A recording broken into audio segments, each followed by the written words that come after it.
ಕೂಡ ಒಂದು ಪ್ರಶ್ನೆ ನಮಗೆ ಮೂಡ್ತಾ ಇರುವಂಥದ್ದು, ಜಗ್ಗೇಶ್ ಆಡಿದಂತ ಒಂದು ಮಾತುಗಳು ಯಾವಾಗಲೂ ಕೂಡ ಸಾಕಷ್ಟು ಹಿಟ್ಟು, ಅದ್ರ ಜೊತೆ ಅದರ ಹಿಂದೆ ಇರುವಂತ ಆ ಒಂದು ಶಕ್ತಿ ಇದೆಯಲ್ಲ, ನಿಜವಾಗ್ಲೂ ಕೂಡ ಹೆಮ್ಮೆ ಅನ್ಸುತ್ತೆ. ಗಿಲ್ಲಿ ಬಗ್ಗೆ ನವರಸ ನಾಯಕ ಜಗ್ಗೇಶ್ ಬಿಗ್ ಸ್ಟೇಟ್ಮೆಂಟ್ ಕೊಟ್ಟಿದ್ರು. ಹಳಾರ್ ಹವಾ ಬಗ್ಗೆ ಮೊದಲೇ ನಟ ಜಗ್ಗೇಶ್ ಭವಿಷ್ಯವನ್ನ ನುಡಿದಿದ್ರು. ಛತ್ರಿ ಹಿಡಿಯೋಕೆ ಒಬ್ಬರನ್ನ ಇಟ್ಕೊಂಡು ಬರ್ತಾರೆ. ಯಾರ ಬಗ್ಗೆ? ಗಿಲ್ಲಿ ಬಗ್ಗೆ. ಛತ್ರಿ ಹಿಡಿಯೋ ಗಿಲ್ಲಿ ಸೊ ಬಾಡಿಗಾರ್ಡ್ ಹಾಕೊಂಡು ಓಡಾಡುವ ದೊಡ್ಡ ಮಟ್ಟಕ್ಕೆ ಅಂತ ಜಗ್ಗೇಶ್ ಅವರು ಹೇಳಿದ್ರು. ಕಳೆದ ವರ್ಷ ಜಗ್ಗೇಶ್ ಹೇಳಿದಂತ ಮಾತು ಇದೀಗ ನಿಜವಾಗ್ತಾ ಇದೆ.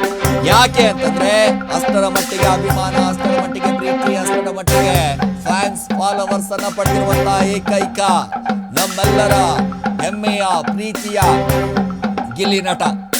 ರಿಯಾಲಿಟಿ ಶೋ ವೇದಿಕೆಯಲ್ಲಿ ಗಿಲ್ಲಿ ಹಾಡಿ ಹೊಗಳಿದಂತ ಜಗ್ಗೇಶ್ ಅವರು ಹಳ್ಳಿಯಿಂದ ದಿಲ್ಲಿ, ವಿದೇಶದಲ್ಲೂ ಕೂಡ ಗಿಲ್ಲಿ ಇದ್ದಾರೆ ಅಂತ ಫ್ಯಾನ್ಸ್ ನೋಡಿ. ಕಾಮಿಡಿಯಿಂದನೇ ಫ್ಯಾನ್ಸ್ ನನಗೆಂತ ಮಾತಿನ ಮಲ್ಲ.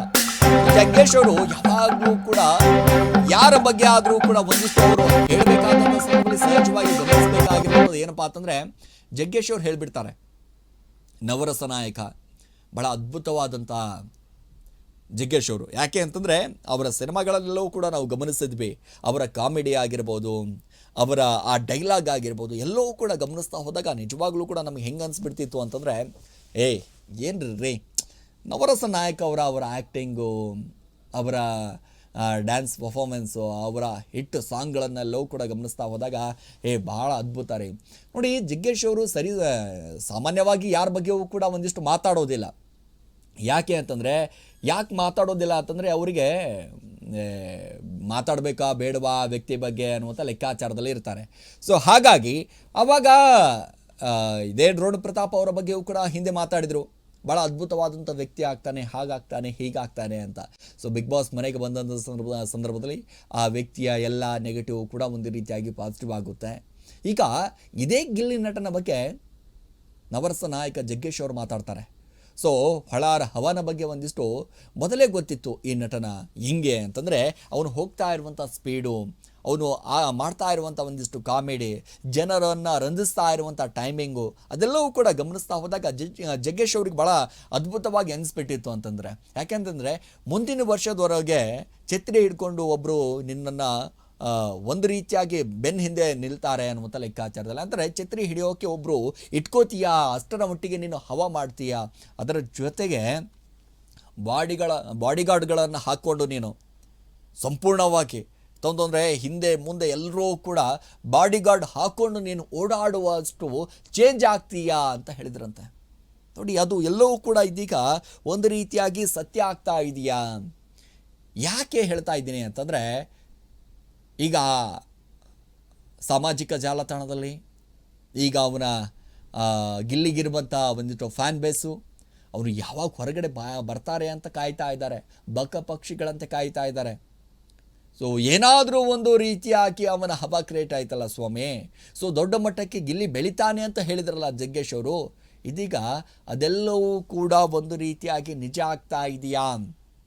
ಕಳೆದ ವರ್ಷ ಆಡಿದಂಥ ಒಂದಿಷ್ಟು ಮಾತುಗಳು ಇದೀಗ ನಿಜ ಆಗ್ತಾ ಇದೆ ರಿಯಾಲಿಟಿ ಶೋಗಳಲ್ಲಿ. ಸೊ ಈ ಜಿ ಕನ್ನಡದಲ್ಲಿ ಒಂದು ರೀತಿಯಾಗಿ ಗಮನಿಸ್ತಾ ಹೋದರೆ ಭಾಳಷ್ಟು ಕೆಲಸವನ್ನು ಮಾಡಿದಂಥವ್ರು, ಅದ್ಭುತವಾಗಿ ಡ್ಯಾನ್ಸ್ ಮಾಡಿದಂಥ ಗಿಲ್ಲಿ, ಅದ್ಭುತವಾಗಿ ಆ್ಯಕ್ಟ್ ಮಾಡಿದಂಥ ಗಿಲ್ಲಿ, ವೇದಿಕೆಗಳ ಮೇಲೆ ವೇದಿಕೆ ಸಿಕ್ಕರೆ ಸಾಕು ಆ ವೇದಿಕೆಯನ್ನು ಯಾವ ರೀತಿಯಾಗಿ ಬಳಸಿಕೊಳ್ಳಬೇಕು, ಯಾವ ರೀತಿಯಾಗಿ ಪರಿಪೂರ್ಣ ಮಾಡಬೇಕು ಅನ್ನೋದರ ಬಗ್ಗೆಯೂ ಕೂಡ ಸಂಪೂರ್ಣವಾಗಿ ಗೊತ್ತಿದ್ದಂಥ ಗಿಲ್ಲಿ. ಆ ಗಿಲ್ಲಿ ಆ ವೇದಿಕೆ ಮೇಲೆ ಜಗ್ಗೇಶ್ ಅವರು ಹೇಳ್ತಾರೆ, ಭಾಳ ಅದ್ಭುತವಾಗಿ ಮಾತಾಡ್ತಾನೆ, ಮುಂದಿನ ವರ್ಷದವರೆಗೆ ಅವನ ಲೈಫೇ ಫುಲ್ ಚೇಂಜ್ ಆಗೋಗ್ಬಿಡುತ್ತೆ, ಬಾಡಿಗಾರ್ಡ್ಗಳನ್ನು ಹಾಕಿಕೊಂಡು ಒಂದಿಷ್ಟು ಹೋಗ್ತಾನೆ, ಅಷ್ಟರ ಮಟ್ಟಿಗೆ ಅವನಿಗೆ ಒಂದಿಷ್ಟು ಕಾಣಿಸ್ತಾ ಇದೆ. ಸೊ ಕಾಮಿಡಿ ಮೂಲಕವೇ ಇಷ್ಟರ ಮಟ್ಟಿಗೆ ಫೇಮಸ್ ಆಗ್ತಾ ಇದ್ದಾನೆ ಅಂತಂದರೆ ನಿಜವಾಗ್ಲೂ ಕೂಡ ಹೆಮ್ಮೆ ಅನಿಸ್ಬೇಕು, ನಿಜವಾಗ್ಲೂ ಕೂಡ ಭಾಳಷ್ಟು ಖುಷಿ ಆಗುತ್ತೆ. ಯಾಕೆ ಅಂತಂದರೆ ಒಂದು ಹಳ್ಳಿಯ ಮುಗ್ಧತೆ, ಒಂದು ಹಳ್ಳಿಯ ಹುಡುಗ ಇಷ್ಟರ ಮಟ್ಟಿಗೆ ಹವಾ ಮಾಡ್ತಾ ಇದ್ದಾನೆ ಅಂತಂದರೆ ಮೆಚ್ಚಲೇಬೇಕಲ್ರಿ. ಇಷ್ಟೊಂದು ಪ್ರೀತಿ ಅವನ ಮೇಲೆ ತೋರಿಸ್ತಾ ಇದ್ದಾರೆ ಅಂತಂದರೆ ಆ ಪ್ರೀತಿ ಹುಟ್ಟೋಕ್ಕೆ ಯಾವ ರೀತಿಯಾಗಿ ಶ್ರಮ ಹಾಕಿರಬಹುದು ಗಿಲ್ಲಿ, ಇಲ್ಲಿ ಯಾವ ರೀತಿಯಾಗಿ ಶ್ರಮ ಹಾಕಿರಬಹುದು. ಯಾಕೆಂದರೆ ಆ ಶ್ರಮದ ಹಿಂದೆ ಇದ್ದಂಥ ಅವರ ತಂದೆ ತಾಯಿ, ಅವರು ಪಟ್ಟಿರುವಂಥ ಕಷ್ಟಗಳು, ಅವರು ಮಗನನ್ನು ಹೀಗೆ ಬೆಳೆಸಬೇಕು, ಹಾಗೆ ಬೆಳೆಸಬೇಕು, ಅವರನ್ನು ಹಾಗೆ ಮಾಡಬೇಕು, ಹೀಗೆ ಮಾಡಬೇಕು ಅಂತ ಅಂದ್ಕೊಂಡವರು, ಅದೆಲ್ಲವೂ ಕೂಡ ಬದಲಾಗಿ ನಾನು ಏನಾಗಬೇಕು, ನನ್ನ ಲೈಫನ್ನು ಯಾವ ರೀತಿಯಾಗಿ ಲೀಡ್ ಮಾಡಬೇಕು, ನಾನು ಯಾವ ರೀತಿಯಾಗಿ ಹೋಗಬೇಕು, ನನಗೆ ಹೇಗೆ, ನಾನು ಏನು ಅನ್ನೋದರ ಬಗ್ಗೆಯೂ ಕೂಡ ಬಹಳ ಅದ್ಭುತವಾಗಿ ತನ್ನ ಕಲ್ಪನೆಯಲ್ಲಿ ಬದುಕ್ತಾ ಇದ್ದಂಥ ವ್ಯಕ್ತಿ ಅಂತಂದರೆ ಅದು ಗಿಲ್ಲಿ. ಎಂಥ ಮೂಮೆಂಟ್ ಇದ್ದರೂ ಕೂಡ ಭಾಳಷ್ಟು ಎಂಜಾಯ್ ಆಗಿ ತೆಗೆದುಕೊಳ್ತಾ ಇದ್ದಂಥ ವ್ಯಕ್ತಿ. ಭಾಳ ಸೀರಿಯಸ್ ಆದಂಥ ಮ್ಯಾಟ್ರ್ ಇದ್ದರೂ ಕೂಡ ಭಾಳಷ್ಟು ಕಾಮಿಡಿ ಆಗಿ ತೆಗೆದುಕೊಂಡು ಆ ಕಾಮಿಡಿಯಲ್ಲೇ ಒಂದಿಷ್ಟು ಪಂಚ್ ಕೊಡುವ ಮೂಲಕ ಸಲೀಸಾಗಿ ಆ ಕೆಲಸವನ್ನು ಮುಗಿಸುವಂಥ ಕೆಲಸ ಮಾಡ್ತಾ ಇದ್ದ. ಸೊ ಹಾಗಾಗಿ ಹಳ್ಳಿಯಿಂದ ಗಿಲ್ಲಿವರೆಗೂ ಕೂಡ, ದಿಲ್ಲಿಯಿಂದ ವಿದೇಶದವರೆಗೂ ಕೂಡ ಗಿಲ್ಲಿಯ ಹವಾ. ಸೊ ನೋಡಿ, ಅವತ್ತು ಜಗ್ಗೇಶ್ ಅವರು ಆಡಿದಂಥ ಒಂದಿಷ್ಟು ಮಾತುಗಳಿದೆಯಲ್ಲ, ನಿಜವಾಗ್ಲೂ ಈಗ ಸತ್ಯ ಆಗ್ತಾ ಇದೆ ಅನ್ನುವಂಥ ಒಂದಿಷ್ಟು. ಯಾಕೆ ಅಂತಂದರೆ ಅವರು ಆಡಿದಂಥ ಒಂದಿಷ್ಟು ಮಾತುಗಳು ಇದೀಗ ಒಂದು ರೀತಿ ಪಾಸಿಟಿವ್ ಆಗ್ತಾ ಇದೆ. ಎಲ್ಲ ಕಡೆಯೂ ಕೂಡ ಪಾಸಿಟಿವ್ ಆಗುವಂಥ ಕೆಲಸ. ಅವಾಗಿರುವಂಥ ಗಿಲ್ಲಿಗೂ ಈಗಿರುವಂಥ ಗಿಲ್ಲಿಗೂ ಸಿಕ್ಕಾಪಟ್ಟೆ ಚೇಂಜಸ್ ಇದೆ. ಅವನ ಮಾತಿನ ಶೈಲಿ, ಅವನ ವ್ಯಕ್ತಿತ್ವನೇ ಫುಲ್ ಚೇಂಜ್ ಆಗೋಗ್ಬಿಟ್ಟಿದೆ. ಯಾಕೆ ಅಂತಂದರೆ ಅದು ಗಳಿಸ್ಬೇಕು ಅಂತಂದರೆ ಪಟ್ಟಿರುವಂಥ ಶ್ರಮ ಇದೀಗ. ಸೊ ಹಾಗಾಗಿ ಒಂದು ಕಡೆ ಗಮನಿಸ್ತಾ ಹೋದರೆ ಎಲ್ಲವೂ ಕೂಡ ಗಿಲ್ಲಿ ಗಿಲ್ಲಿ ಗಿಲ್ಲಿ ಎಲ್ಲೆಲ್ಲೂ ಇಲ್ಲ ಗಿಲ್ಲಿ ಹವ. ಸೊ ಹಳ್ಳಿಗಳಲ್ಲೂ, ಅಜ್ಜಿಯರ ಬಾಯಲ್ಲಿ, ಮಕ್ಕಳ ಬಾಯಲ್ಲೂ. ಇವತ್ತಂತರೂ ಗಿಲ್ಲಿಯವರ ಮನೆ ಮುಂದೆ, ಅದರ ಜೊತೆಗೆ ಅವರ ಅಪ್ಪ ಅಮ್ಮನಿಗೆ ಸಾಕಷ್ಟು ಅಭಿಮಾನಿಗಳು ಹೋಗಿ ಭೇಟಿ ಆಗ್ತಾರೆ, ಭರವಸೆ ಕೊಡ್ತಾರೆ, ನಿಮ್ಮ ಗಿಲ್ಲಿನೇ ಗೆಲ್ಲುವುದು ಅನ್ನುವಂಥ ಲೆಕ್ಕಾಚಾರದಲ್ಲಿ. ಇವತ್ತಂತರೂ ಊರಲ್ಲಿ ಒಂದು ರೀತಿಯಾದಂಥ ಹಬ್ಬದ ವಾತಾವರಣ.